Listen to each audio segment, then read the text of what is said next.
আজ মাধ্যমিক পরীক্ষার শেষ দিন।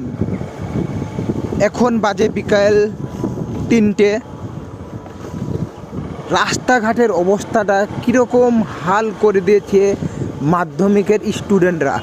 এটা নপুকুরিয়া স্কুলের সামনে দিয়ে যাচ্ছি আমরা।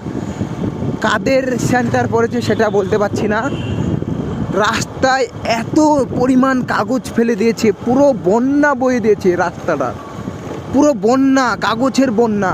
আপনারা শুধু একটু দেখেন রাস্তাটার অবস্থা। ছি, আজ শিক্ষা কোথায় গিয়ে পৌঁছাইছে।